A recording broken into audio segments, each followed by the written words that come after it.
What is up, my Sabronis? This is the Sabo Standard Podcast, and if you are watching this, you already see that this is not like a normal one. And if you're not watching this, well, this is not like a normal one.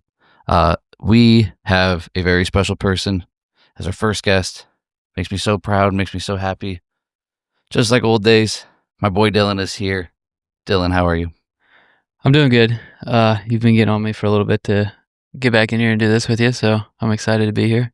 Dylan and I used to do this together. We called it the Bias Sports Podcast, and I mean, we did it 2 times on and off. I think like the second time we did it, like the last time, we did it from like August through to March Madness. Like the last episode that got uploaded was a March Madness one, and it wasn't every week as college football season ended.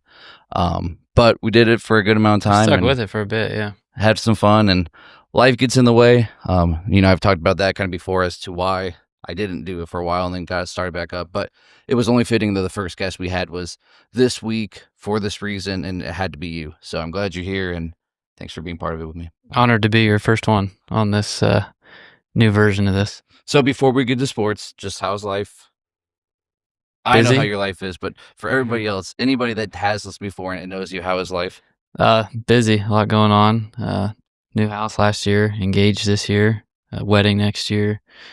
Just a lot happening. So yeah, I'm glad I could find some time to make it here. What's funny is like now we're neighbors. You bought a house, and it's a house right next to ours. And you did get engaged recently. Congratulations. I'm excited to be part of your wedding next year also.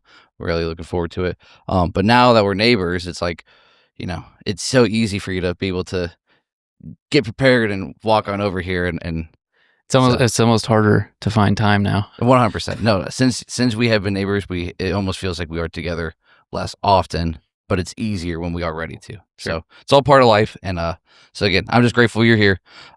So we're not going to cut too much or talk too much. We'll just kind of get right into it.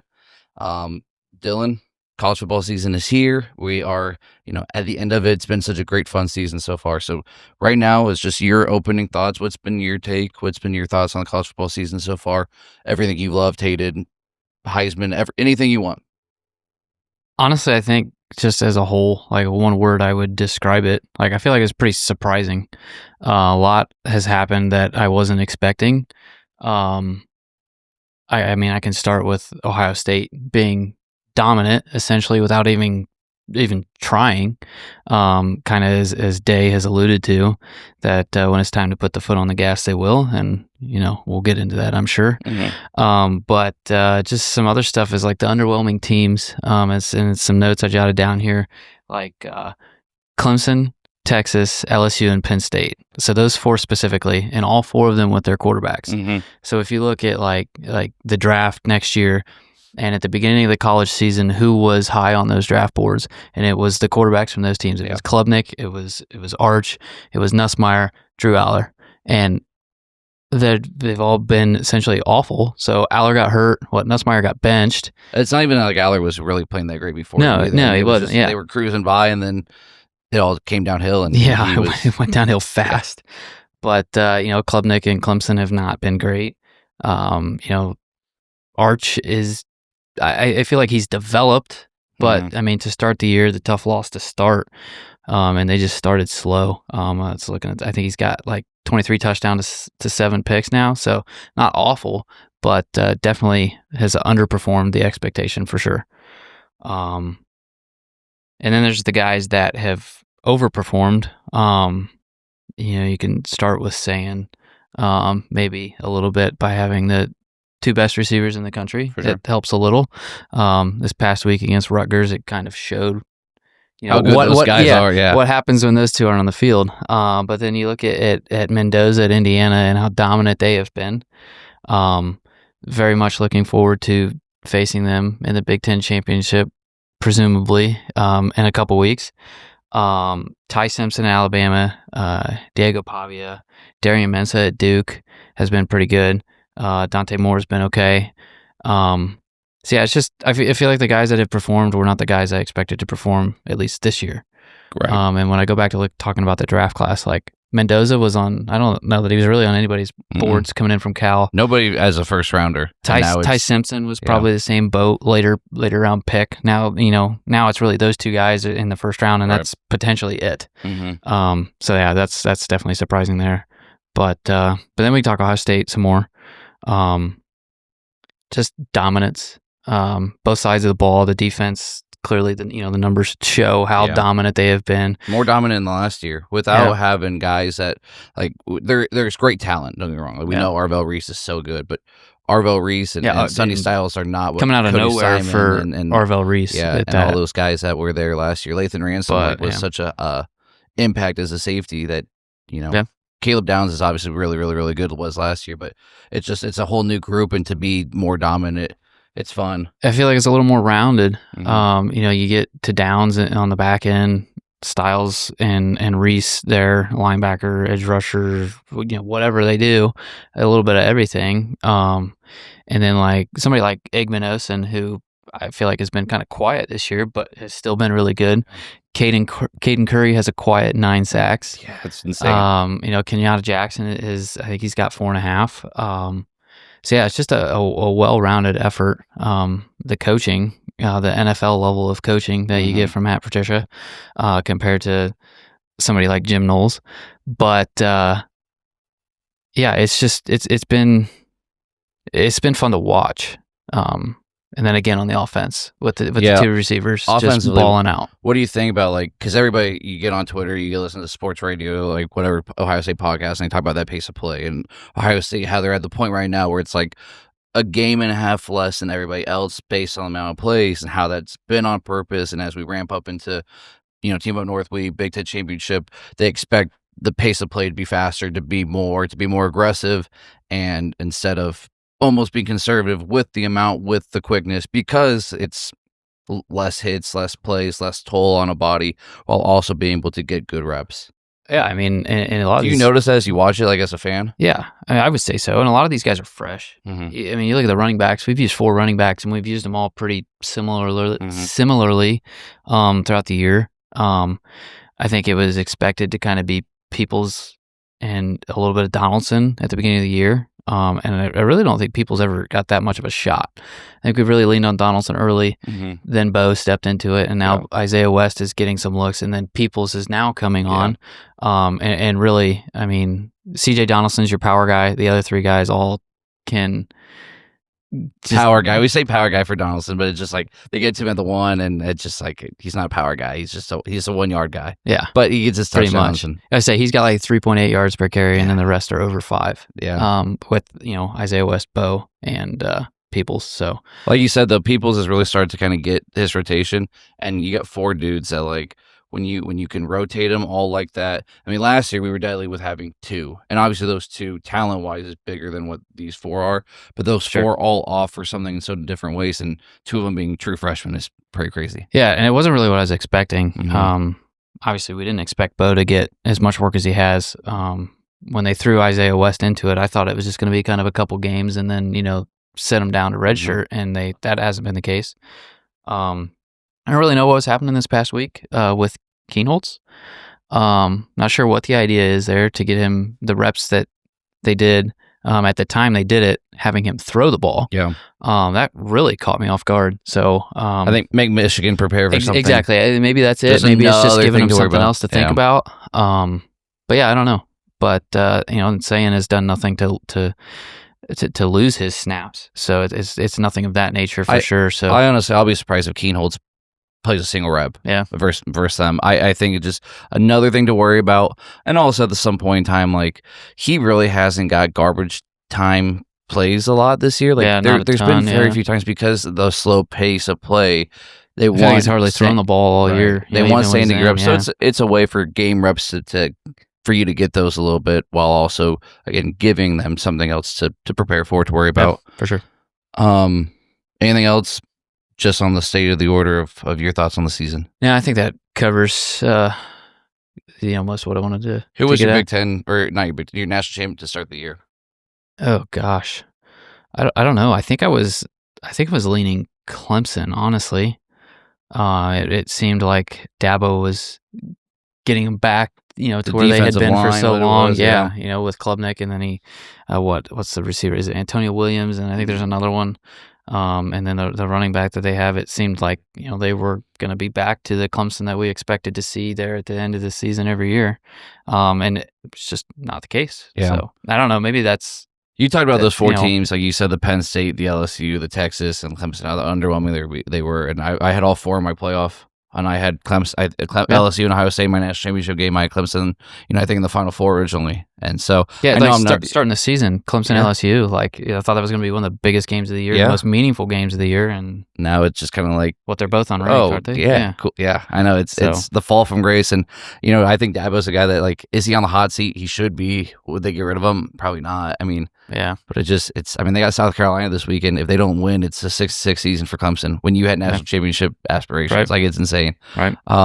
So with the season almost being at close, if you had to pick right now, we had no more discussion after this. What would be your national championship game? Essentially, here are your top two teams. I mean, yeah, it's good. It would have to be Ohio State and Indiana. And I haven't said anything about Texas A&M, but I feel like they've squeaked out some wins that they should have dominated. They had South Carolina, was that at home? Yeah. And they came back from 28? 30 to 3. Yeah. They 28 unanswered to win the game. That was ridiculous. I remember, 33 at halftime. Yeah. And I was like, well, no need to pay attention to this game. And then I was like, oh, wait. You texted me, you said A&M some frauds, and I think I texted something stupid back like FRANMAUDS or whatever. And then you're like, just kidding. Yeah, because I quit paying attention to it. Yeah. But, they're undefeated, which doesn't feel like they are.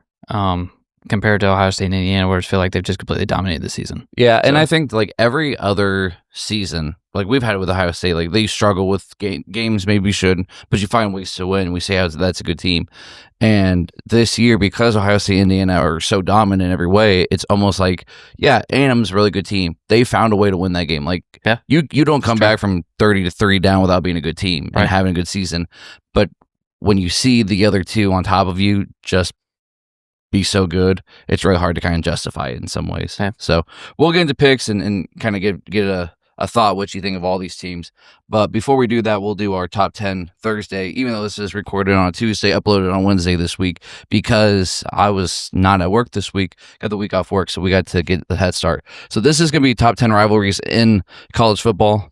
And remember, when it comes to top 10, or my top 10 list, and I assume your top 10 list, I do this kind of mix of what I feel in the moment, what I've known growing up, and what I want to see, it's a mix of everything. So I'm not right, I'm not wrong, he's not right, he's not wrong. It's just top 10 of how I felt when I made the list. And I'm just going to start with two honorable mentions. Harvard, Yale, FCS, it's not one that's ever been big to me that I've watched, but it's a cool game. Two historic programs that started college football, and then the world's largest outdoor cocktail party between Florida and Georgia. Best name ever in a rivalry. The fact they don't call it that anymore sucks. Any honorable mentions? No, I didn't have any. I just had the 10 that you wanted to talk about. I did have Harvard Yale in my 10, so world's largest outdoor cocktail party would probably be an honorable mention for me too. So fun. It's a cool name, and honestly, someday it'd be cool to kind of go to that. 10, I had Brawl of the Wild. This is an FCS one, Montana State, but I am from Montana. I got some Montana in my blood, so it's cool on there. Game day was there a few years ago, and this last week, Montana was 11-0. Montana State was 10-1. Montana State won it, so it was a fun game. It's always one that I like to keep an eye on, and if it's on TV, I watch it. Your number 10? Fortunately for me, I didn't have that one. I don't have any ties to it. Yeah. I had Bedlam on there at 10. Feel like not what it used to be. Yeah. Even if he's 5 years ago. Yeah. You say, but eventually it'll get back there. Once Oklahoma State figures out how to win again. I hope we get them again. I mean, they're not slated to play each other for a long time. Yep. What's funny about that one too is how dominant it is on Oklahoma side, but Oklahoma State just would get it at the right moment. Yep. Some good games, definitely. I remember watching some of those growing up, for sure. My next one was, I had Harvard Yale at 9. Just, not as popular. It's not as broadcast as everything else, but still it's, certainly one of the greats. Yep. UCLA, USC was, for me, we get it still because they were both, went to the Big Ten, and it's one of my favorites because they both wear the home uniforms, and I just love seeing the red and the blue together. Something that I think that'd be cool if OSU and Team Up North ever decided to do. I like the home and home idea with it. So that was number 9 for me. And then 8 was my Catholics versus the Conflicts, Miami, Notre Dame. It's not every year one, but when they do play like this year, we do get good, fun, exciting games. And it's got one of the best nicknames for a rivalry ever, Catholics versus Convicts. I had USC Notre Dame here on my list, and maybe you also have it on yours. But that's always a good game, one that you look forward to.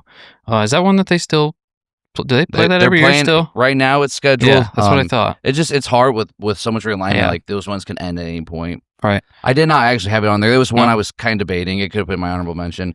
I mean, that's one I remember. Again, like I said about Bedlam. Just growing up, that's a game that you remember. Was year after year. It's always a good game. If I want to watch. I think that one in Bedlam was hard for me to put on the list because the thought of maybe it not being there forever. And right, yes, USC Notre Dame is still happening, but at any point it can end. And I don't know. I put ones on there that I know or because the conferences are gonna be there for a while at least still. Yeah, for sure. So I did 9, 8. What are you on? This would jump me up to I'll go 7. I had the which I don't even know if I could say this anymore because I don't think it's called this anymore. The Civil War. It's a Civil War in this household. Oregon and Oregon State. They're not playing that one now, right? They didn't play this year, I believe. Yeah. So don't know how that will work. Because Oregon State's what they're going to go. Is it? I can't remember. Is it staying in the Pac-12? It's a Pac-12 with Boise State and the Colorado State and the Gonzaga and basketball. That's right. It's a wonky. Okay. So yeah, who knows when we'll see that one again? Yeah. But I mean, I remember that one from years ago. When Oregon State was decent. I don't know if you remember the Rogers brothers at Oregon State. Was it Jacquez and James Rogers? Yeah. Those guys were pretty electric. So, and then I've always liked Oregon, so those were always fun to watch. You have always been an Oregon fan, that is for sure. So, 7 for me was Bama LSU. Just so many good games over the course of the last 15, 20, 25 years. A lot of times the winner went to the SEC West for the that conference. A lot of the times the winner of that game was national champ. Yeah. I just even remember a few years ago, Bama was highly ranked, and they went to LSU, and LSU with Mason Taylor ran, pick play in overtime to win it, and it just you get cool games like that under the it's almost always under lights. Both teams coming off a bye. This one, did have all its luster to it, obviously, but just a fun one that I've always I think part of it you keep saying is like games that I remember growing up and watching, and that was one that's just always like it's good football. Next one I got is third Saturday in October. That's your number 6? Yeah. That's what was my number 6 too. So I don't know where you went a couple years ago. Is it your house? Watching all your four-legged critters you got running around your house. I think it ended 51-48 in overtime. Yeah. Tennessee pulled it out. It was at Tennessee that year. I'll remember that one. I mean, that was a fun game to watch. And again, now that Tennessee is kind of back up there, and Bama is maybe not as dominant, certainly as they were under Saban, that one is a more entertaining game year after year. It's going to be a hard one to always pick. Like for a while, it was just always Bama. And now in recent years, Tennessee has got theirs. It's fun. It's going to be fun matchups for a long time. And another fun name, like the third Saturday in October. You just know that you get Bama, Tennessee. My number 5 was the Holy War, BYU, Utah. Now that both teams are, especially in the Big 12, and this year that Big 12 game meant a lot. Like it really kind of shaped the way the Big 12 was looking with the standings, and there was even a chance to get it kind of again in the conference championship game. It's very, very, very unlikely, but two religious schools fighting out in a beautiful state of Utah. Holy War, fun name. That was my number 5. My 5 is the Egg Bowl. So we get that one Friday at noon. Weird. Lane Kiffin's last game as head coach, maybe? Potentially. Yeah, I mean, that one's always entertaining. You had the, a few years ago now, Elijah Moore at the end of that game with the unsportsmanlike penalty. Peed on the field, yeah. But, there's something you remember for that one. Raised his leg like a dog to mimic peeing on the field. He actually whip it out and pee on the field. Yeah, I didn't have the Egg Bowl on here just because, like, this year I just wasn't super excited about it because Mississippi State has been kind of poor. Yeah. But it is post Dak, they haven't been great. Yeah. So post Mike Leach, I mean, ever since that passing too, he had him in there for a little bit. Number 4 for me is my Red River Shootout. I think we're probably gonna have the same top 4. I would assume. Yeah, maybe, and I think even the order is probably gonna be very similar. Yeah. Red River Shootout, number 4. Cool name, being at neutral site, split down the middle, orange and red, and that one. I mean, it seems like the last 20 years has gone both ways. Yeah, it's not exactly 10-10, but it's got to be close to it. So it's always at the state fair there. So I mean, same site every year. Nobody's really got an advantage either way. So definitely makes that one entertaining. I had it at 3. I had the Iron Bowl at 4. Okay, my Iron Bowl is 3. Could probably interchange. Yeah, you always remember the kick return, the field goal return. Yeah, I think Iron Bowl was 3 for me because of that moment. It's, one of the greatest moments, not just in college football history, but sports history. It's one that the call. You and I have talked about it so many times in our lifetime, like the call, just the chills you get every time. And even like just a few years ago, Nick Saban's last season there, like they're 4th and 28 away from not going to playoff. Yeah, like it's that close, and Jalen Monroe just throws it to the back of the end zone, and great play. And so those games, Bryce Young's year that he was there, that he won the Heisman, like they were down 2 touchdowns in the 4th, and he led them on like a 95-yard drive to put it into overtime, and then they won it overtime. That was a bad Auburn team. Yeah, and that's one. I mean, this week it's at Auburn. Yeah, so just to kind of show the significance of the game and how close they can be, even when one team isn't on the same level as the other. So Auburn's 5 and 6. Yeah. And IQ-free. And so it's at Auburn. It's the night game on Saturday night. Bama's only 6.5 point favorites on the road, so it should be good. Yeah. Just, Number 2, Army Navy. Yep. Gets its own weekend. Yep. It signifies the end of the regular season of college football. It solidifies a moment of, patrioticness in our United States. And, if you love football and you love the United States, like it's a hard game to not want to watch and to not be interested in, not to pay single attention to Army Navy ever. But it's one that when it's on, you pay attention that day. Yeah, plus it's always interesting because they both have such unique styles of playing the game. So always fun to watch. And then number 1, which should be number 1 on anybody's list, whether you're fans or not. Yep. Battle of the Illbuck, Illinois and Ohio State. Now, obviously, the game is the greatest rivalry in all of sports, not just college football. It's the best ever, and there's nothing like it. There will never be anything like it. And for so long as Ohio State fans, we got to watch them dominate, and it's still, you hated them every single year, no matter how much you dominate them. Yep. And for the last 4 years and 5 since we've got to beat them, they talk their trash, and all we can say is, okay, there's next year. And next year after last year is almost finally here. And obviously we're going to talk about this a lot in a moment, but just for you, the significance of why it's number 1. I mean, at least living here, living in it, growing up in it, it's just always been so important. I can remember, specific games where I was at when I watched them. We went to the one a couple years ago. There's just so much that you remember from it because of the significance. That was Stallions telling them play. Right. But it's always fun. Same weekend. It's always at noon, which you like and you don't like. I mean, you can argue both ways.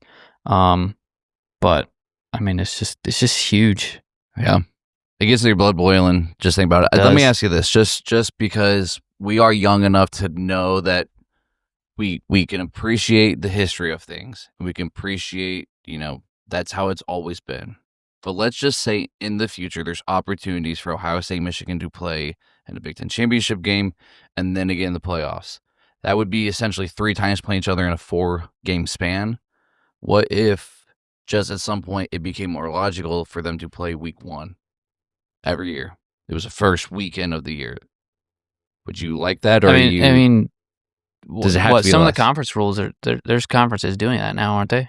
Because it used to be like you always played your non-conference games and then you did your conference. Yeah, I mean, the SEC sneaks a cupcake in there. We've played Indiana open up the season a few times. But yeah, I was going to say played Minnesota a few years. CJ Stroud's first year starting, we played Minnesota. I mean, it could happen. And your example could also happen. You'd have to have a lot of things fall the right way for that to happen. I mean, think about those 3 years though with JJ and McNamara. Like, no, I mean, it's definitely possible that we could, with it being the last game of the season for us, it could certainly be back-to-back, in that game and the Big Ten championship.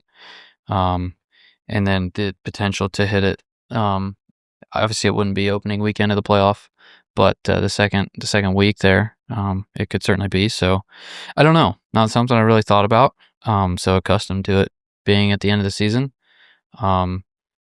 It'd be hard to hit on the significance once, not only if we were to move it, but if we start playing them, twice in a couple weeks. Like it I feel like it hurts the significance of that one regular season game. Yeah, unless like a few years ago when we lost to them and then we played Georgia and they played TCU. If we beat Georgia and they beat TCU and you match up a national championship game, like, then maybe it's a little different. That would have been something. To meet for national champion, that's probably never happened, I assume. What? Has it? Ohio State Michigan national championship game. I mean, no. The 70s, when Ohio State was winning, it could have been probably the winner would go on to the Rose Bowl, and that Rose Bowl champ would have been national champ. But 2007 or 06 season, that winner got to go play in the national championship game, which we lost to Florida anyway. Yeah. But that kind of determined who got to go play for, which was, at that point in time of college football and the way it worked out was probably the best you can get for it. Okay. So. But it's inevitable that it can happen. Like whether it's in our lifetime, in the next 20 years, or maybe when our kids are doing the same crap in 20, 25 years from now, like they're going to be preparing for a Ohio State national championship rematch against Michigan, which will be crazy. I think it'll definitely happen sooner rather than later. Michigan has, somewhat proven that they can stay relevant with the coaching switch. Still winning games. They're a quiet 9-2 this year. So and that's with a true freshman quarterback, lots of young players. So it certainly, I feel like it definitely sooner rather than later, it's going to happen. Yeah. All right. A bonus top 3 list that you didn't prepare for. Top 3 Thanksgiving foods. We are at Thanksgiving week, and we just had Friendsgiving at our house. Oh, man. Oh, gosh. I'll probably throw some deviled eggs on there. I do like my pecan pie. I don't like stuffing. I don't know if you're a stuffing guy or dressing, I guess, if you want to call it that. No stuffing for me. I think I gotta have the turkey in there. I like turkey. We're similar on them. Pretty good. I was never a deviled egg guy until I met my wife, and her family's made some really good deviled eggs. Those are probably number 3. Mac and cheese with the gravy. You got to put the gravy on the mac and cheese. Oh, no. Oh, yeah. And then dark meat turkey's number 1. Yeah, dark meat. Yeah, for sure. I don't know that we ever have mac and cheese at Thanksgiving. I love it. We should make it happen. But I go to don't have it. And it's always so good, and you throw some pepper and then some of that gravy on there. I don't know. All right. Before we do picks, I'm going to run through this because we are we're spent some time. So if I say something you want to chime in, these are conference championship game scenarios. Obviously, there's nobody is locked in on any side really at all. So the ACC is kind of craziest. There's 6 teams alive. Virginia and SMU, they're in with wins. If they win, they are in no matter what. Duke can clinch a spot. They need a win, and Pitt and SMU or UVA to lose.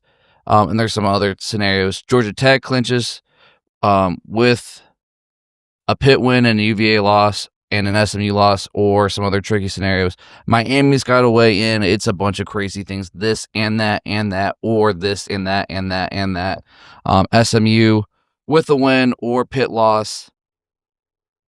I'm so surprised how wide open the ACC is. It's insane. With Clemson not being as good as they should have been, maybe I even thought North Carolina with Belichick would be in there. Pitt's doing it with a freshman quarterback. Georgia Tech, has lost a couple games down the stretch. Tech Tebow. It's not on him though. It's not on him. SMU, like I said, win or Pitt losses and Duke losses and UVA win and UNC win. Other scenarios, Virginia win or SMU loss, Pitt loss, UNC win. It's crazy for that one. The Americans, Tulane and North Texas winning in. There's a bunch of other scenarios. North Texas QBs leading the nation in passing. North Texas head coach just took the Oklahoma State job, I'm pretty sure. He's going to finish out the season. But Big 12, Texas Tech and BYU, they win, they're in. There's a 7-step tiebreaker with losses. Arizona State has the next likely chance without their quarterback the rest of the way. Yeah, Leavitt's out for the year. Tyson is banged up. He came back last week, but he just caught a couple balls. Yeah. So, I don't know what they'll be like. SEC A&M is in with a win, or Bama and Ole Miss lose. Bama's in with a win. Ole Miss is in with A&M and a Bama loss. And Georgia's in if Bama or A&M lose. So the most likely scenario seems to be Bama and A&M, unless one of those two fall, which are both could happen. Can A&M lose and still not make it? One loss? It would have to be like Help. Ole Miss win, Bama lose. Yeah, there's a few scenarios. Like I think the best one for them, or the most likely one for them, would they lose, Ole Miss wins, Bama loses, then it'd be Ole Miss, Georgia. Okay. In the Big Ten, OSU, Indiana are both in with wins. Michigan has a chance with a win, an Oregon loss, and or Indiana loss and an Oregon win. Oregon has a chance but needs Michigan to win. And you could get an Ohio State-Michigan rematch if Purdue wins, Michigan wins, and Washington wins. As cool as that would be, that means they beat us, and I don't want that to happen. So I'm gonna put an axe on that one. So those are all the scenarios. I might even try to post the picture where I got all that crap from, because the ACC, when to get it all, you're like scroll. I'd have had like 6 pages here if I had all that written down. It was crazy. All right.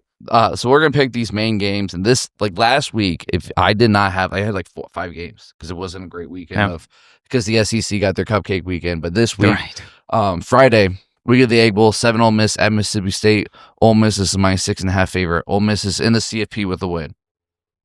I mean, they should. I mean, if Lane leaves, even if Lane takes the Florida or LSU job, they're in, and Mississippi State's trying to play spoiler. Go ahead. Yeah, Ole Miss is a better team. Mississippi State's kind of mid-pack. I mean, they're 6-5, 5-6, 6-5. Yeah. So I mean, Ole Miss should win, but we'll see. 6.5 rivalry game can go either way. Yeah, 6.5 in a rivalry on the road. I think Ole Miss though wins by a good amount, 14, 17, 21. Should. For Georgia at 23, Georgia Tech. Georgia is a minus 13.5. That's 3:30 on Friday, which they get funky with these Black Friday games. But I don't know. I think it's going to be closer than 13.5. I think Georgia will still win, but Tech has been okay. All season long, I've been saying Georgia Tech, Georgia, and within the last 2 weeks, Georgia has looked different. 13.5 surprises me, honestly. Yeah. Georgia has looked different. You're right. Georgia Tech has also failed to play great. I mean, down 28-0 last week, and they came back and almost got it back. But because of that, I just feel like Georgia's the better team. I want to say Georgia Tech gets it done. Georgia Tech, I think, with that win, could find themselves in the discussion for the playoff. They needed to win last week, though, to kind of almost guarantee that, because it would have been the ACC championship guarantee. Now they obviously can still get in, but like we said, there were some funky scenarios for them. I think Georgia is just that much better now. Georgia wins. 13.5, like you said, is a lot. I agree, but I think they cover it, honestly. Yeah. 3, Texas A&M at 16, Texas. A&M is only a 2.5 point favorite. I know it's at Texas. How cool is this? Like on a Friday night, like this rivalry used to be like the Big 12's one of the big rivalries, and you didn't get it for a long time. Now you get it back again. If Texas wins, like there's a chance they have to be in the discussion of the playoff if they get this done, even with 3 losses. I'm not saying they're in, but their name is going to come up as like, dude, they deserve it. Who are their other 2 losses? Offhand? I don't remember. 3 losses. Yeah, the other 2. Obviously, Ohio State. Florida and Georgia. Okay. Not bad. So, I mean, and they've turned it on. Yeah. So a couple quality losses. They got embarrassed by Georgia. But Georgia pulled, like, the second half, Georgia just said, we are bigger than you. We are faster than you. We're going to dominate you. And that's where the embarrassing loss comes on. But I don't know. I think Texas can get it done. It helps that it's at home. Yeah. Helps that it's not, at A&M. So it's only 2.5. A&M is much better team, but you're right. Being at Texas, I think Texas wins it outright. They're getting healthy. I think so too. Yeah. 25 Arizona State at 20 25 Arizona at 20 Arizona State. Arizona's minus 1.5 with no Levitt. Arizona State, I still think gets it done. I haven't, watched a lot of Arizona this year. They found themselves in the rankings in the end, but I've been high on Arizona State all year. Always seem to be picking them. Yeah, I think there was another one just with Levitt and Jordan Tyson that I thought, from the start, could be in the mix for a playoff spot at the end. So they're obviously right there on the door, knocking. So they got to win. Yep. So those are just Friday games. Like that's Friday. Yeah. That's fun. Saturday, we're gonna obviously do Ohio State, Michigan last, so we're not going in complete order. 12 Miami at 22 Pitt. Miami's minus 6.5. Pitt dominated Georgia Tech the first half last week. Yep. Tech made it competitive. But Pitt knew that they had to win that game to have an opportunity to get the ACC championship game, and therefore the playoffs. They win this, they're in the ACC championship game. or it was one of the scenarios where they're very likely to with a win. Miami 6.5. I haven't liked Miami. They lost South Florida. No, they beat South Florida. They lost to Virginia.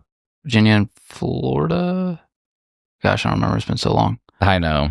Yeah, that's right. They didn't lose Louisville. South Florida. Yeah, South Florida lost that one. But I don't know. I don't like Carson Beck. I don't either. I think Pitt wins this game. I don't trust him. Yeah. So yeah, give me 6.5 for Pitt. Like, I really think that they're gonna pull away at the end and command this one.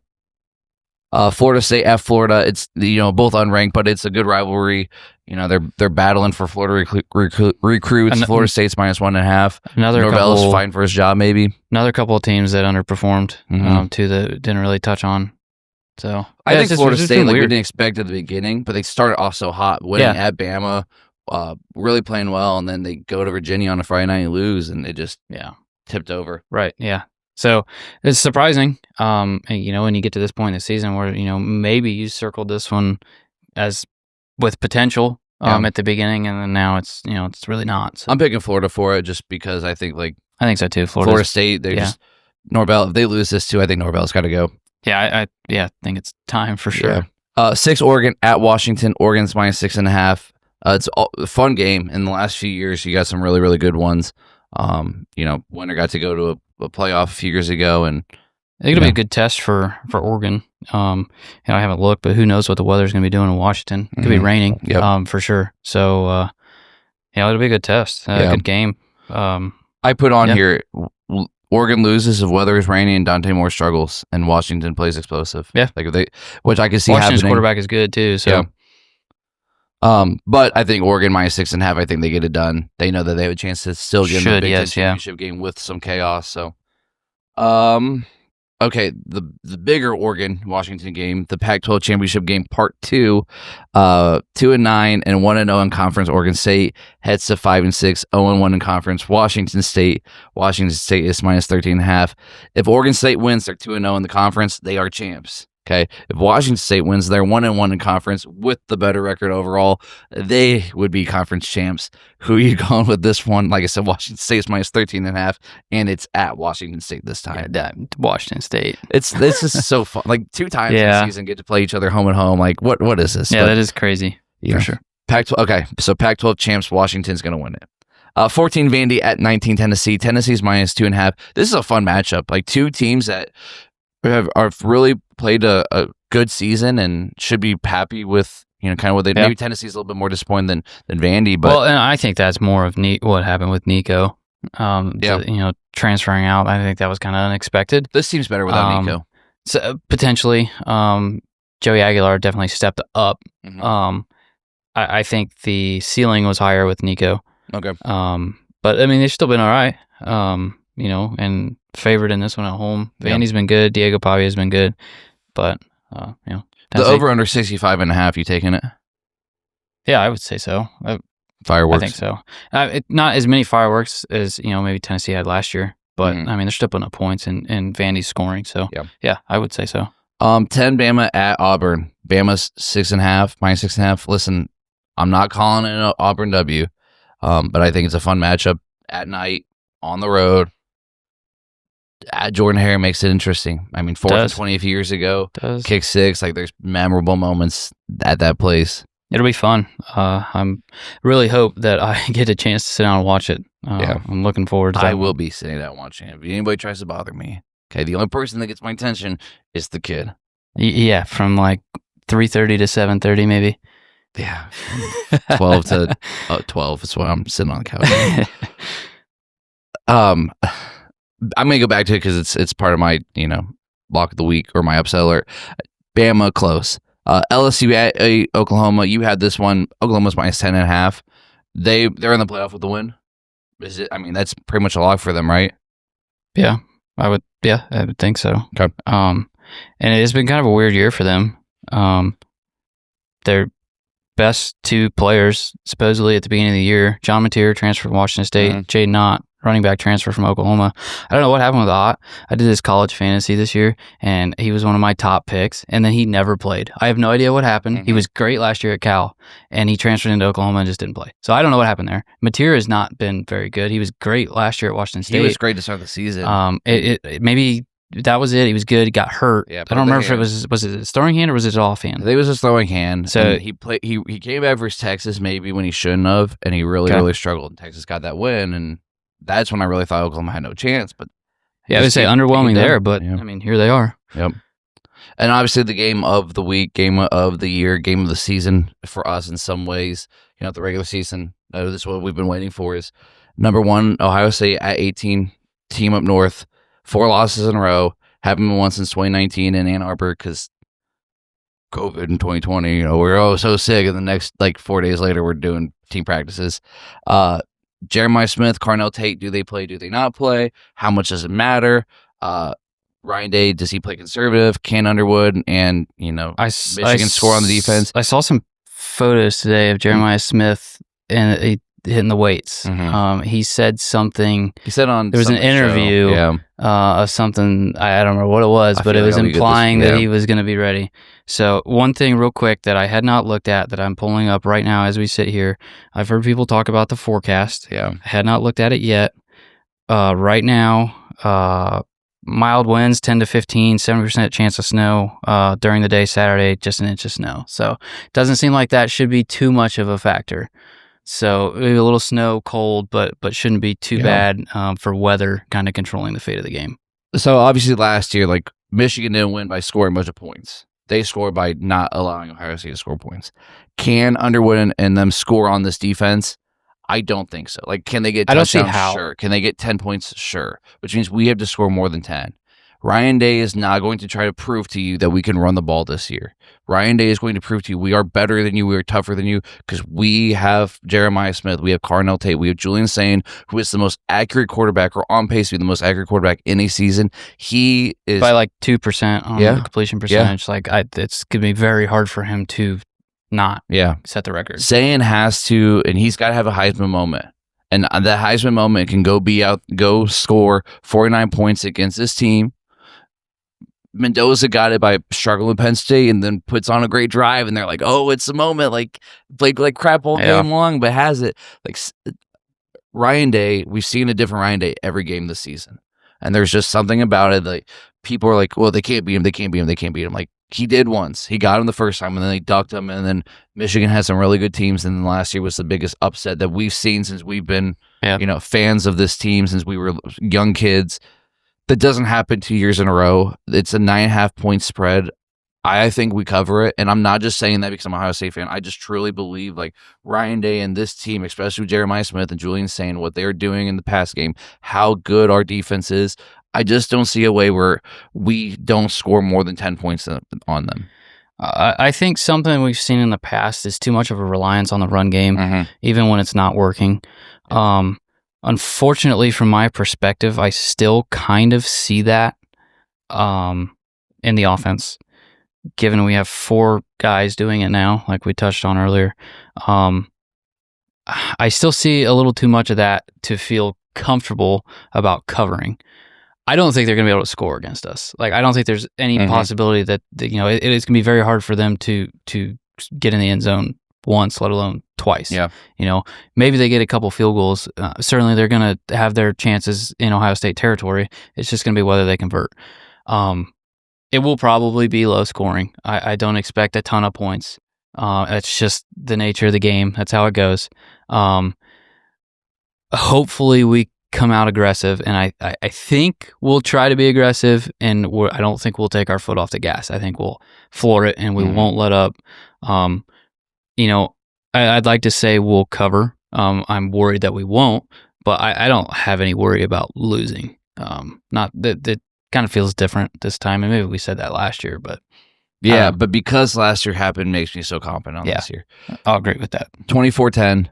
I broke the curse. Okay. I was the reason we lost last year and the year before and the year before, not the first year. Okay. When I was student teaching, I was a young teacher, young coach. I'm talking to a kid who was a Michigan fan. We made a bet, and I said, if you If Ohio State wins, you owe me 1,000 push-ups on Monday. If Michigan wins, then I'll buy you pizza, and Michigan won. And I was going to go buy him his pizza. He's like, by the way, I'm gluten-free. And I'm like, I'm not buying you gluten-free pizza. Like, I'm broke, okay? And, I just never wrote my wrongs. Well, a few weeks ago, me and my boy Blake Newell, okay, we're talking, team meal, he can't go. And I was like, Blake, I got you, buddy. I'll buy you, I'll get you Chipotle. And he's like, well, okay. And we worked on the conditions of the bet. I got him Chipotle. He met us at our team meal. Curse has been broken, so we are winning this year. So go ahead and bet your mortgage on it. All right. Sounds good to me. All right. Real quick before we go on to NFL. Upset alert. I got Auburn covering versus Bama, maybe winning. It's going to be close. It's going to come down to the wire. That's my upset alert. You got one. I know I didn't really prepare you for it, but I do this every week. Honestly, I would say Oregon is on upset alert. I like it. We talked close spread on the road. Washington's tough. Weather could potentially play a factor. We didn't look into it, but that's definitely one I think you can put in the conversation. And then my lock of the week is LSU Travel State, Oklahoma. Oklahoma's favored by 10.5. And that's why I didn't have it on my original one, because it was my lock of the week. LSU barely beat Western Kentucky on senior night. Like, they posted, like, seniors going out strong, 13-10 win over Western Kentucky. They need some momentum before they hire a coach. 7-5 for a team, they're 7-4 right now for a team that had high hopes in the playoffs. Oklahoma's fighting for a playoff spot. My lock of the week is Oklahoma covers. LSU needs all this stuff to go right. They only won 13-10. I think Oklahoma, being at Oklahoma, just dominates them. My lock of the week is they get that one done. My lock of the week, Ohio State. Okay. I like it. No doubts. I like it. Money line, no doubts. Money line. Money line's safe. Okay. Again, a little worrisome on the spread, but no doubts we lose. I like it. All right. Before we go to the NFL, okay, we have something here that we never had before, and that's an official ad. Okay, we have an official sponsor of the CFB Standard podcast, and that is Olive Moon Candle Company. Okay, and if you know anything about Olive Moon Candle Company, because you've listened to the last 2 episodes, you know that my wife makes candles now, and she's the best candle maker that I know. And I know one other candle maker, okay? And they are really, really great at candles. But I'm a little biased because it's my wife. And so she's almost ready for launch. So if you go follow her on Facebook at Olive Moon Candle Co., okay, the website's going to be there with a link ready. When those are ready, you're going to click your order, you're going to buy it. She's going to either ship it, she's going to have you come pick it up, or if you're that lucky, maybe I'll come drop it off at your house or deliver it for you. Okay, and remember that every $1 or every candle that you buy, $1 goes to animals in need. So if you hate animals, don't buy candles. If you love animals, then this is your opportunity to kind of give back. So thanks to our official partner, our official sponsor of the CFB Standard podcast, Olive Moon Candle Company, the best candles of all the candles that I like. All right, NFL time. Dylan, State of the Union of NFL. This is your time to shine. What's been your thoughts on the NFL? And before you say, yes, Myles Garrett is a great defensive player. He's going to win Defensive Player of the Year. There's a chance that he breaks the sack record. He will break the sack record. Got a lot of games to do it. And I can give you all this BS crap about bad offensive lines, this and that, and I'm going to be bitter and blah, blah, blah, and all that. But this is my opportunity of me saying to you, yes, I know that he's really good. Okay, go ahead. You touched on it. I'll finish it. He's going to get the record. He's going to have to get hurt to not get the record. I think he's at 13 in the last 4 weeks. I think that's the number we're at. I know it was, maybe it's more. It was 8 in 3 weeks. I don't remember. I don't know. Or 10 and 3. I don't know. He's had a lot. It's been crazy the last few weeks. He's just come on. And I think that's a little bit attributed to the rest of the defensive line. I think Mason Graham, as much as I hate to say it because of where he went to school, I think he was kind of a hit. Takes, you can't double team everybody. And you also can't put one guy on Myles Garrett. So yeah, he's been crazy, ridiculous. The whole defense for the Browns has been ridiculous. I just wish the offense could figure out how to click. There was some excitement this week. I'm sure you saw the video, the throw from Shoutout to Isaiah Bond, Myles Garrett on the sidelines, mouth wide open, jaw dropped, crazy play. Sure brings excitement. I don't know if he's the answer. We've got a game in a few drives that looked awful. We'll see. We'll see what happens. I'm not surprised where the Browns are at. It's kind of where I expected to be. I think we're going for draft picks again until we finally build out the entirety of the roster. But we hit on some last year, so it's definitely encouraging. Yep. Rest of the league, the AFC North is tight. It's a bad division too. Baltimore and Pittsburgh are 6-5. The Bengals are 3-8. Burrow's back, so maybe there's still a small chance they get into it. But I mean, I feel like the division has been tight for so long. We've had some surprising teams. New England is surprisingly like the best team in the league, basically. Indianapolis with Daniel Jones. I don't know where that Daniel Jones came from, but that's ridiculous. Indiana Jones. And Jonathan Taylor has hit a different level. That the last few weeks kind of hurt his MVP, a little bit, just being a running back, but really great season. And then Jacksonville is a quiet 8-4, 7-5, something. Chicago's on top of the North, the NFC North. They're 8-3. Green Bay and Detroit are both 7-4. Chicago's won like 8 of the last 9. Yeah. Caleb Williams is kind of coming into it, so he's looking like they hit on him. Some disappointing teams. Washington I don't know what happened.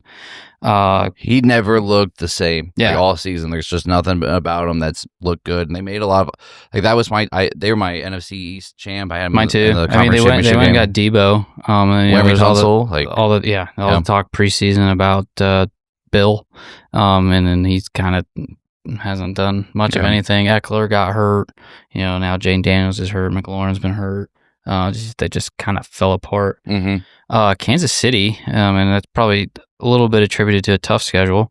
I think 6-4 now. Probably not where they were expected to be at this point, and that it's not easy finishing the year, and they are certainly not they're not in the playoffs right now. They're outside looking in, and it's not going to get any easier to get in for them. And then Arizona, I feel like I didn't think that they would be as bad as they are. I think it's time to move on from Kyler, get Marvin Harrison, somebody throwing the ball. Jacoby Brissett threw the most passes in NFL history in a game 2 weeks ago. Most completions with 47. Most completions. Did you have anything else? Just a hit on Jonathan Taylor having a crazy year. McCaffrey, obviously, he's catching 15 balls a game as a running back. This is ridiculous. And then Jackson Smith and Jigba. Sam Darnold has unlocked him. It is insane. Good for Sam Darnold. I gave him to you in the dynasty trade yes, you did. I got JSN from you, and I am forever grateful. And then Drake May, good chance he's going to win MVP. And then it's between those other three probably for Offensive Player of the Year. Yeah. Jahmyr Gibbs is really in the last few weeks, he really exploded that offense. He hit 3 touchdowns. I like the Lions a lot. So I've had my tiers and I've been updating those every week, and I don't really hit on them too much every week. But you want to talk about the Chiefs, and until the Chiefs lose in the playoffs or until they're not in it, I have them a Super Bowl contender because they can be right. They've never had to play these games on the road, AFC Championship game on the road or anything. And they're going to have to do that this year, but until they don't, they're in my list. So they do get Pacheco back this week. Maybe that helps, but he hasn't really done anything this year. Yeah. So, and again, they're tough. I mean, the Cowboys coming up here on Thanksgiving. Yeah. It's at Dallas. Thanksgiving slate and Dallas is, Thanksgiving slate is amazing. But, I mean, Dallas is coming into it, and they're another team. They're 5-5. Yeah. So they are going to need help, and they're going to have to win, and they're firing on all the right cylinders at the right time. So, it'll be fun to watch both the Chiefs and the Cowboys try to fight their way into the playoffs. Yeah. We'll talk those games in a second. But so with my tier, just updated the Rams. I moved to Super Bowl contender. My playoff locks could win games, the Colts and the Bears. My playoff teams, watch out for the Texans. The defense is the best in the NFL right now. If CJ Stroud can come back from this concussion and just be somewhat of what he was his rookie year, I dropped the Steelers down to the middle because just keep finding ways to lose games. Mason Rudolph he's awful. I would rather play Will Howard last week. Aaron Rodgers needs to come back. I mean, it's not like he's a savior and we win all these games, but just gives us a better opportunity. And I did move the Browns out of the bottom to the middle because I just think that are they going to win a lot of games? They're not. But your defense is so good. Defense is going to keep them in them. Your defense is so good that they can beat anyone on any given day and kind of play upset alert to. I need you to beat the Ravens. Do you play the Ravens anymore? Did you play them both twice? I think we have another one. Okay, need you to beat them again. I think, man, I don't remember. Because the like as a Steelers fan, obviously, like we need to win, and blew a 3-game lead, and I know like our stretch has been kind of hard, whereas the Ravens have played like the Jets, the Raiders, all these teams, and we've been playing the Bears. We got the Bills and the Lions next, so we might lose like 3 in a row at this point, but got to win games, and we haven't. And the Browns, I know it was just the Raiders, but it's been such a dominant performance on defense that it's like you can beat anybody, and because of that, you're not one of the bottom teams anymore. You're one of the middle teams, just like us. We're all a bunch of jabronis together. All right, NFL picks. We're not doing every single game because I didn't want to. 7-3-1 Packers at the 7-4 Lions. Detroit is -2.5. Thanksgiving Day, great game at noon. I mean, this is awesome. Or at 1 o'clock. Yeah. We can hit on all 3 Thanksgiving games quickly if you want to, because, I mean, I think they're all good. You've got, Green Bay and Detroit, both 7-3? 7-3-1, 7-4. Yeah. So, I mean, and they're both behind Chicago, so they're both looking to win the division. It should be a good game. Detroit's explosive, so they should win. I think at home. The Packers beat them on Thanksgiving last year, 2 years ago. It was kind of big upset. Jordan Love coming out party for him. But I like the Lions. I think I like Jameer Gibbs. He's so good. He's so explosive. They've fast. Gone away from the 2-headed running back with him and Montgomery. They have really let him go. Let the Gibbs have it this year, especially as of late. Yep. 6-5 Chiefs at 5-1 Cowboys. Kansas City's -3. You said it. Both these teams need a win badly. Like this keeps all hope alive for you. It's such a hard game to pick. Dallas has been so good as of late. Both Pickens has been better than CD. Pickens is ridiculous. Pickens has more receiving yards than the entire Steelers offense. He's second in the league. Only 2 guys over 1,000 receiving yards. It's him and JSN. Yeah. So, I think Dallas. I gave you Pickens in the Dynasty League. You did. God. He's giving me all his good players. I know. So except I'm going to win the league this year. Doubt it. I have Dallas. Post Malone's doing a halftime show there. That'll be fun. So, I think Dallas. I think they're firing right. Yeah. Javonte Williams just resurrected his career. So I'm going to go Kansas City just because, like I said, I just believe in them until they don't. Until they give me a reason not to. Mahomes is Mahomes, and I think they go. I think if Kansas City wins, Kelsey has 8 catches and a touchdown. Yeah, I think that's how they win if they can get Kelsey going. I didn't have the Bengals game, but I'm sure you put it down there. Yeah, Cincinnati, Baltimore, Burrow's back. Chase still. He's back. He's back. One game, yep. Chase is back. Is Higgins out then? I thought one was, or maybe they're both. Maybe everybody's playing. I think everybody's good. So at Baltimore's favored by a touchdown. It seems like a lot of points. Joe especially for that Baltimore defense is not. I think they've been better. Yeah, but they've not been great this year. Same with Bengals. Like it's been better. Maybe Joe Burrow's rusty. Yeah. I don't know. We'll see. But I think 7's too many points. Burrow's definitely going to be rusty, and the Ravens have played such an easy schedule. I'm rooting for the Bengals because it helps us out because we're probably going to lose to the Bills this weekend. But so give me the Bengals just because my heart says so and my head just needs them to. My next game I had on here was the 8-3 Bears at 8-3 Eagles. Philly is -7. That's a Black Friday game. Yep. Like that's Friday. 3 o'clock. 3 o'clock in the afternoon on a Friday. Give me Black Friday. With Georgia Tech and Georgia at 3:30. God, it's a good thing YouTube TV. Oh, it's on Prime. We can't go back and forth. God, we have to go back and forth. We'll figure it out. Philly's -7. And the Bears, I'll be honest, last week was the first time I really watched the Bears play. But the Bears had at one point where TJ Watt sack fumbled in the end zone for the guy the touchdown, and then he threw a pick. And it could almost been like Caleb Williams the last year would have just scrambled around, and that team came back, and they really got themselves a good lead and just made it impossible for Pittsburgh to come back and get the win. I was really impressed by the Bears. It's a 7 for Philly. Philly's been weird. Obviously Saquon is nothing like he was last year. AJ Brown started out so slow. He's kind of coming on as of late because he's a whiner, and they're trying to force it to him, and it feels forced. Offense almost feels forced. But they are so good. There's so much talent. Did Hurts have 3 rushing touchdowns last week? I think probably. I played him in a fantasy league, and he had 30-something points. So I know he definitely had at least 2 on the ground. Yeah. So I mean, if that's what they got to do, that dang tush push. That's how they win. They find ways to win. I just don't love them. I don't know if Chicago can hang. I don't know. Yeah, 7's a lot. I think Philly wins, but just not by 7. Gotcha. 8-4 Niners at the 3-8 Browns. San Fran's -4.5 being in Cleveland. I picked this one. I did this one for you, but again, I've just praised the Browns defense so much, and the Niners offense. Like Purdy threw 3 picks last night. Like they're not great. They still, or they might. Are they 9-4 now with the win? I was doing this before the game, so maybe it's 8. Yeah, probably. I don't know. I mean, 4.5 is way less than I expected it to be. Yeah. You know, I mean, I feel like at this point for the Browns being in Cleveland, I don't think it's too much of a home field advantage. I mean, it is. You know, you get the dog pound and whatnot. Cold weather. But and that too, it certainly plays a factor into it. Gosh, yeah, there's probably going to be a lake effect. I'm going to miss that with the stupid new stadium. So let me just, you know, go back on what I just said. There's definitely going to be a home field advantage here with the weather. So yeah, 4.5, maybe that makes a little sense. Yeah. But with how good the defense has been, 49ers defense has got a lot of injuries. So yeah, and they still play good football too. Yeah. You know, the Niners are a team like early on. I was like, oh, they're not going to be that great. Blah blah. This and that. And then the injuries pile up, and like it didn't matter if it's Mac Jones or Brock Purdy. It's a system that works for them. They're going to win games. I think this is one that they probably do win.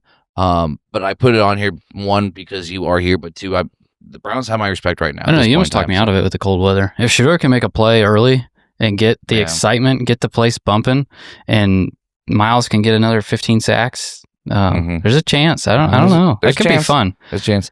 6-5 Texans at 8-3 Colts. Indy's -4.5. The Texans they're like I said, they're 6-5, but the defense is they're really, really good right now. One of the best in the NFL. If CJ Stroud can just play good football, and the Colts have lost 2 of their last 3. They've had a bye week, so they've only had 1 win the last 4 weeks, and they need a win to kind of secure their place in the division because Jacksonville's close. Texans are close. Jacksonville, yeah.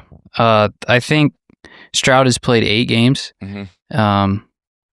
7 of them he's been held below 245 passing yards. One time he was 318, which seems crazy. There's so many weapons there with Nico and Christian Kirk's healthy, Dalton Schultz. You got both the rookie receivers. There's so many weapons. I don't understand how they have a plethora of running backs so much. Yeah. So if Stroud can figure it out, he should be back. I mean, he missed a couple with the concussion, but we'll see. Yeah, I don't know how to pick on that one. I'm going to probably go Indy just because I haven't really picked the home team yet, I guess. And maybe I have for Lions, Eagles, but... I want to throw one on here that you probably don't. Jacksonville at Tennessee. I assume you probably weren't going to hit on that. I wasn't going to, but go ahead. I think Tennessee. It's at Tennessee. What's the spread? 6.5. Jacksonville beat up on the Chargers. Yeah. Which was so surprising, but I don't think they're that good. I Brian agree. Thomas has been hurt. I don't know if he's playing, Yeah. but there's nothing like what he was last year with Mac Jones. So, ETN's had a couple good weeks. He's due to regress a little bit. Yeah. So I think Tennessee might get that one. Second one in the season for him. And then the last one I had on here, if you want to add one after where you can, but these are the ones I picked. 7-4 Bills at 6.5 Steelers. Buffalo's only -4. The only reason Pittsburgh has a chance is because we always seem to play okay against good teams. I still think Buffalo, even with 4 losses, is a really good team. We know how good Josh Allen is. But they don't have weapons, and Josh Allen things, so that's where they win. But being at Pittsburgh is the only reason I feel like the Steelers have a chance. Do I think it's going to happen? No. Would I be surprised if they won? Absolutely not, because it's just the kind of game that they would, and they would lose. I mean, it would, like I said, be 3 of 4 that they would lose, and a chance to lose 3 in a row because we have Detroit, I think, pretty much next week. So my heart says yes, my head says no. I'm going to go no, but I'm not surprised if they get it done. For fantasy purposes, I need you guys to get DK the ball a little more. I would appreciate that. Ryan. If you could do that, you got a chance. Buffalo is... Send prayers out. Buffalo's been weird. Yeah. 7-4. I know the drama that's going on with They Keon played Coleman. the Bucks a few weeks ago, and they put up 45 points or whatever it was. Yep. So they lost to the Falcons, and I don't remember who else they lost to. Another team that they shouldn't have lost to. They lost to the Patriots, but Dolphins. They lost to the Dolphins that game. It was that Thursday night game. Yeah. Dolphins just beat them up. So I don't know. It's been weird for them, but I mean, Josh Allen still kind of looks like Josh Allen. So yeah, when he does Josh Allen things, James Cook is kind of been hit or miss, but when he hits, I mean, he's got 100 yards and a couple touchdowns. Yeah, if they had a really elite receiver, they would probably be my Super Bowl picks because of how good Josh Allen is when he's playing at his best. He's the best quarterback right now this year. He just can't do it every single week. I think they did just sign Brandon Cooks today. They did sign Brandon Cooks, but I mean, how much is he going to do? Yeah, right. Any other games did you want to pick? The floor is yours. No, I think that hits the bigger ones. Yeah. Sunday night football, and Monday night night. aren't great. Denver at Washington and New York Giants at New England. Maybe Dark plays that game, but the Giants are 2-10, which I didn't realize they were that bad. They were giving up 11.1 points per game in the fourth quarter. I wish just the fourth quarter alone. I wish they were better and they could win because Jameis is so fun to watch. Yeah. So much excitement in the way he plays the game. The Giants are gonna be really good next year. I really believe with Dart and Neighbors and Scaboo next year, like they are they're good offense. They should. The injuries have just hurt them. Yeah. So I'm really interested to see who they hire as their head coach. That makes a difference. Do they have their pick next year? I believe so. I think they do. Yeah. So and it'll be a top 5 pick. Yeah. So to build on what they have there, the defense is pretty solid too. So. All right, that's with our NFL picks. So before we end this, is there anything just in the world of sports or anything in general? This is the floor is yours to. You got a Super Bowl pick right now? If you had to pick one, Lions, Kansas City. Really? Okay. Yep. Like I said, until Kansas City doesn't get there, I'm gonna pick them to get there. And I really like Detroit. I really like Jahmyr Gibbs. I like Amon-Ra St. Brown. I know. Rams, but Laporta is on the IR, but he'll be back playoff time and the season time, I assume so. Rams have looked I so love good the Rams. and getting healthy. Yep. Devontae Adams, his last 11 touchdowns are 3 yards, 4 yards, 2 yards, 1 yard, 1 yard, 1 yard, 3 yards. But they are really, really good too. My NFC Championship game is Rams Lions right now. I think it's so weird how good they are. I feel like Adams was definitely starting to regress, and then all of a sudden he's back up in his prime again. Puka is ridiculous. I feel like Kyron has been a little subpar lately. But Stafford, they're kind of going to him a little bit too. It's a good balance, and Stafford might be the MVP. Yeah, it's very possible. You got New England, I think 10-2, Denver 9-2. Best 2 records. Mm-hmm. Well, Rams are 2 losses as well. I don't think New England or Denver can hang around in the postseason. Yeah, just don't trust them yet. Yeah, especially Denver. Yeah, with Surtain, I think he's gone for the year. I think Could be wrong. Yeah. So saying he is, that hurts them, defensively. And their offense hasn't been as consistent. Yeah. So yeah, little injuries there. Dobbins was hurt a little bit, but he's out for the season no matter what too. He's just won. I just don't trust Bo Nix enough. Maybe I don't trust Drake May enough, but I think Vrabel is that good, and then that's why they can win some games and make some noise. I think kind of as a sleeper, I think if Baltimore can get into a rhythm and turn their defense into what the potential of that defense was, I think they've got a shot to get to the Super Bowl for sure. Absolutely. Other than that, I don't know, nothing too crazy. NBA's going. Lakers look good, I think. They do look good. They're doing all right. LeBron's getting back in. He almost lost his streak there. Yeah, 11. At 11 LeBron points. has the 2 highest scoring games in year 23 and later in NBA history. Saw that. With 11 and 17. Saw that. There's only 2 games in NBA history with year 23 or later, by the way. LeBron James 11 and 17. I think the Cavs will be all right. A little bit of a slow start, but anything's a slow start compared to what they did last year. So, how much of my podcast do you listen to before tonight? A little bit here and there. Did you listen to my NBA episode? No, I don't. I had the Cavs making the Eastern Conference Finals. This is the Knicks. I had the Knicks winning it all, but that was pre Luka and LeBron and what the Lakers have been. I mean, I'm going to go back mid-season. I still think the Cavs are a really good team. They're, the starting 5 might be the best on paper. Starting 5. Yeah, for sure. Best starting 5 is just the depth after that. And I still like the Knicks. I like Jalen Brunson on that team, but Bridges has been pretty good this year. Yeah. So yeah, we'll see what happens there. Yep. All right. Well, it's almost time. We haven't had a win against those guys in a long time. It is finally here. If you have made it this far, appreciate all the people that listen and give this show an opportunity. This is, I think, obviously the best episode we've done because I'm just not talking to myself like a clown. I really am just glad to have you here doing this with me. I appreciate it. Anytime you want on, you're more than welcome to. I have some plan in the future to get some guests on board. Not just Dylan, but some other ones. Talk a little bit less, maybe this stuff, but this is what you and I do best is pick these games. And had a lot to catch up on. Yep. So appreciate you. Thank you for being here. Thanks for having me. Had a good time. Yep. Just it felt like old times again. It sure did. Mike Tomlin sometimes might be a clown, but he always does say that the standard is the standard around here. The standard is the standard, and we'll let Jamal Williams end us like he always does. You know how he ends us? Tell me. If you're gonna piss like a puppy, stay on the porch. Let the big dogs eat. Because if you go piss like a puppy, stay on the porch and let the big dogs eat.